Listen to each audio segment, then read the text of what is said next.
Unraveling the meaning of be crafty. Hello, language enthusiasts. Today, we're diving into an interesting English phrase, be crafty.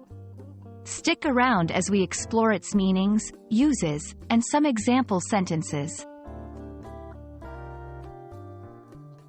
When we hear the word crafty, we might first think of crafts, activities involving skill in making things by hand, like sewing, painting, or pottery. So, literally, someone who is crafty can be someone skilled in crafts. Example: my grandmother is crafty. She can knit, sew, and create beautiful artwork.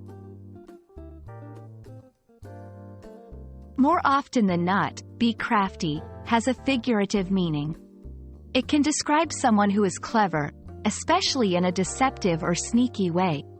Someone crafty might be good at achieving their goals by being indirect or sly, rather than straightforward. Example: be careful when negotiating with him. He can be crafty and might try to trick you into a deal. Understanding synonyms can help grasp the essence of a word.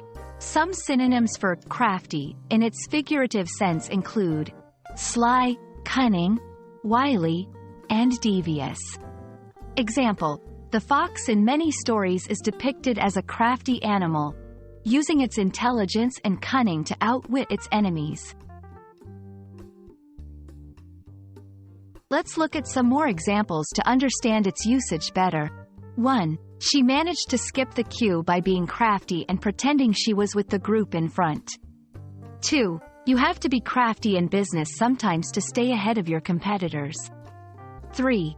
Even as a child, he was always crafty, finding ways to sneak cookies from the jar without getting caught. Be crafty is a versatile phrase in the English language, with both literal and figurative meanings. We hope this video helped clarify its meanings and how to use it in different contexts.